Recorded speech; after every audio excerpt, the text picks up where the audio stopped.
Hello, I'm Dr. Karen Hiltz, and I want to welcome you to this week's session of the Apple Report. We're going to talk about homeschooling. Homeschooling is an authorized educational environment in all 50 states. And states do give some guidance, some direction with regards to what has to be submitted or provided to the school division that you live in. Now, in Virginia, which is the state that I'm most familiar with because I served on a private school board as well as a public school board. And in Virginia, parents are expected to submit a letter of intent. And I want to be very clear about this because you are not seeking permission from the school division to homeschool your children. You are informing the school division that this is the education choice that you are utilizing to educate your children. Yes, you do have to teach them reading, writing, and arithmetic, but you have a lot of leeway and flexibility with regards to the extracurriculars. Yes, you do have to comply with the state requirements when it comes to earning credits so that your child can graduate. But there again, credits can be from a range of subjects. And some of the examples I'll share is if your child is interested in the arts, they want to write a play or they want to learn how to play some instruments and write music, or they're interested in painting. There are all kinds of courses out there that your children can accumulate credits by taking, and they can focus on the arts. If they're interested in technology, they can focus on any area of technology and take courses and accumulate those necessary credits. If your child is interested in the ocean and the space stuff, they can take courses and accumulate credits that help them, that will go towards their graduation requirements or criteria.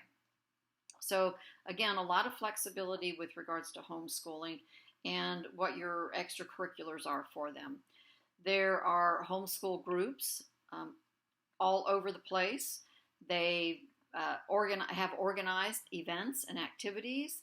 They do field trips. They do sports.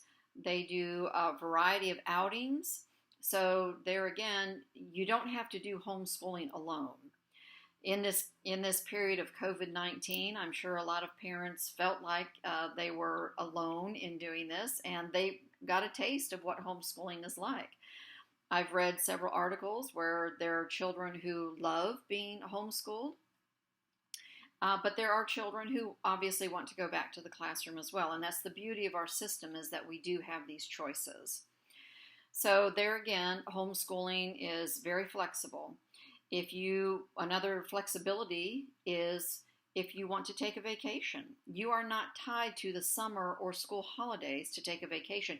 You can take advantage of the non-peak times of the year to go to the beach and rent a beach cottage or a condo or a house after the rates have dropped because you're not in peak season. So going to the beach in September or October is still nice, usually.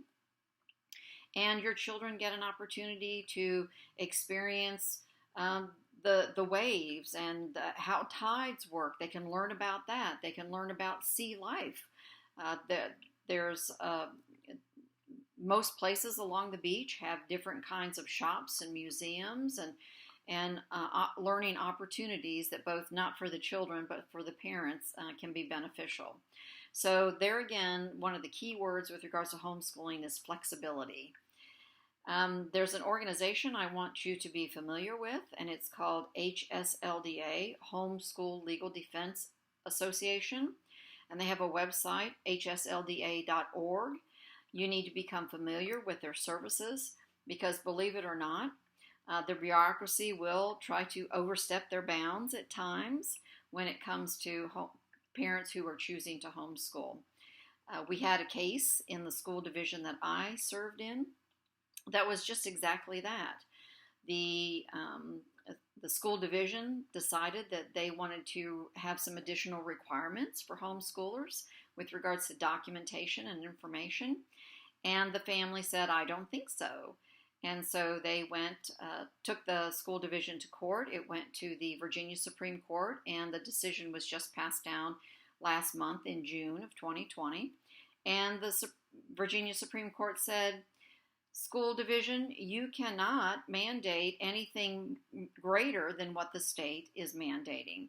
So that case actually happened to side for the family, and the Virginia Supreme Court told the school division that you can't do this to homeschooling families. So be aware of what the requirements are in your state, and be familiar with what HSLDA has to offer as well. There's a range of curriculum from a variety of groups, from Khan Academy, from classical conversations, from a new entity that I'm aware of that is starting an online program is Illumined in Virginia. But there again, you don't have to choose curriculum that is in your state. It can be from any state because it's online, and you can operate more independently. So there again, homeschooling is a wonderful option for some families, and it is the most flexible education alternative that is out there. So I hope you like and share this video, and I ask you to give me feedback in the comment section on the platform you viewed this in, and I will talk to you next week. Thank you.